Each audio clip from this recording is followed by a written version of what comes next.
আজকে আমরা পেন টুলের ব্যবহার সম্পর্কে কতিপয় আলোচনা করব।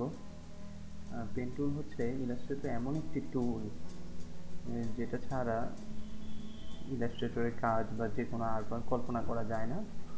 তো ধাপে ধাপে আমরা এই পেন টুলের বিভিন্ন অংশ দেখব এবং পরবর্তীতে পার্ট 2-তে প্র্যাকটিক্যাল কিছু আমরা দেখব।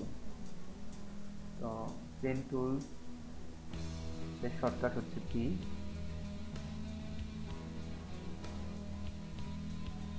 যে কোনো প্রকার vector illustration, cartoon illustration, logo এসব ক্ষেত্রে পেন টুল ব্যবহার করা হয়। পেন টুল আমরা নিলাম, নেওয়ার পরে এভাবে ক্লিক করে করে আমরা যে কোনো শেপ আমরা আঁকতে পারি এবং শেষে গিয়ে এখানে ক্লিক করলে যেখান থেকে শুরু করেছিলাম একদম গোল বলের মতো একটা আসবে, ক্লিক করলে ওটা ক্লোজ হয়ে যাবে। এটাকে বলা হচ্ছে ক্লোজ পাথ পেন টুল। আর যদি আমি পাথ ক্লোজ করতে না চাই, যেমন এই অংশটা আমার খোলাই দরকার, এটাকে বলা হচ্ছে ওপেন পাথ শেপ। এখন এটা ডিসিলেক্ট না করে আমি অন্য কোনো কিছু আঁকতে পারবো না, ক্লিক করলে এটা চলে আসবে। তো এটা ডিসিলেক্ট করতে হলে Ctrl+Shift+A চাপলে এটা ডিসিলেক্ট হয়ে যাবে। তো পেন টুল দিয়ে আমরা সোজাসুজি আঁকা দেখলাম। এখন আমি চাই লাইনগুলো আমার স্ট্রেট হবে, তখন ক্লিক করে শিফট চেপে ধরলে লাইনগুলো স্ট্রেট হবে।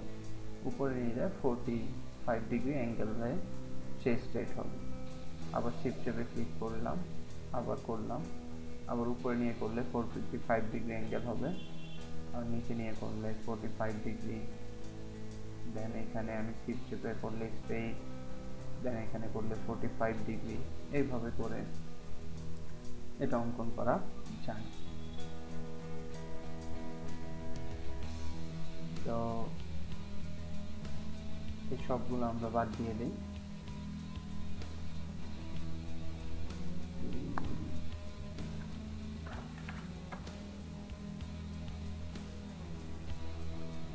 এখন পেন টুল আমরা আবার নিলাম,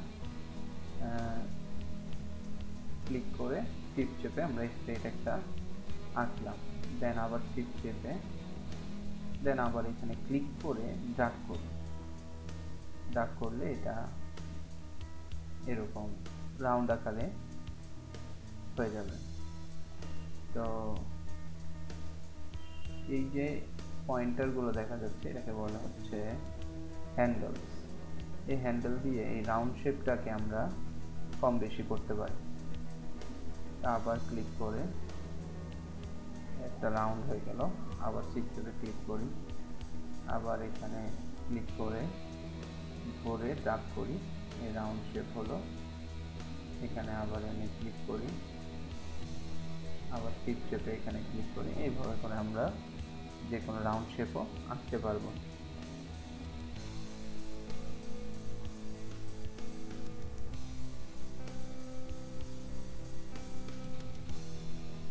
এখন যদি কোনো সময় আমাদের প্রয়োজন হয় যে এখানে একটা শেপ আঁকার জন্য, তখন আমরা এখান থেকে অ্যাড অ্যাঙ্কর পয়েন্ট নিয়ে এখানে ক্লিক করলে আরেকটা অ্যাঙ্কর পয়েন্ট অ্যাড হয়ে যাবে। ডিরেক্ট সিলেকশন টুল দিয়ে এটা আমরা ওপর নিচে করতে পারি। আর এখানে আরেকটা টুল আছে কনভার্ট অ্যাঙ্কর পয়েন্ট টুল, ওটা দিয়ে ধরলে এটা আবার রাউন্ড শেপ করা যায়, ধরে ড্র্যাগ করলে রাউন্ড শেপ হয়ে যাবে। এইভাবে করে আমরা এটা ইউজ করতে পারি। এখন আমরা কিছু প্র্যাকটিক্যাল দেখি। এর আগে আমরা এখানে সবগুলো কোনো একটা অ্যাঙ্কর পয়েন্ট আমরা ডিলিটও করতে পারি। অ্যাড অ্যাঙ্কর পয়েন্ট আমরা দেখেছি, এই কনভার্ট অ্যাঙ্কর পয়েন্টের কাজ দেখেছি।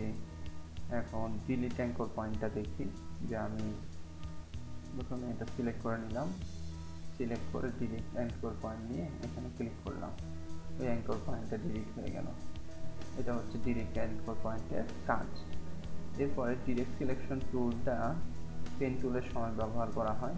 যেমন এই যে এই পয়েন্টটা আমি ধরে একটু আগে পিছিয়ে করতে চাই, ক্লিক করে টাচ করলে এটা আগে পিছু হয়ে যাবে।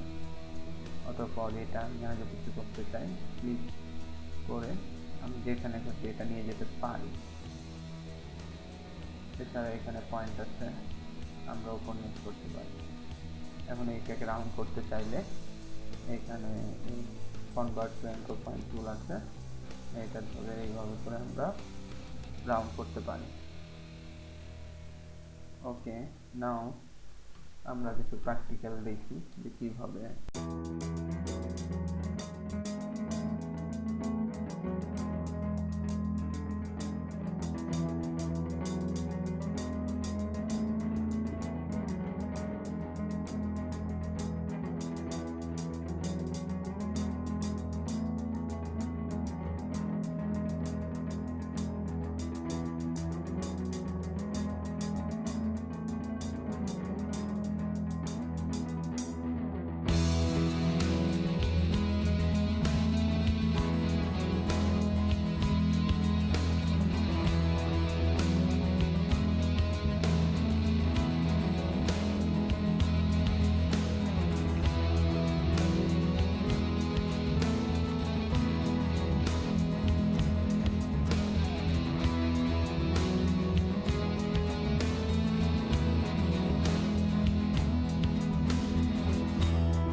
এভাবে করে আমরা পেন টুলের মাধ্যমে যে কোনো জিনিস পাঠ করতে পারি।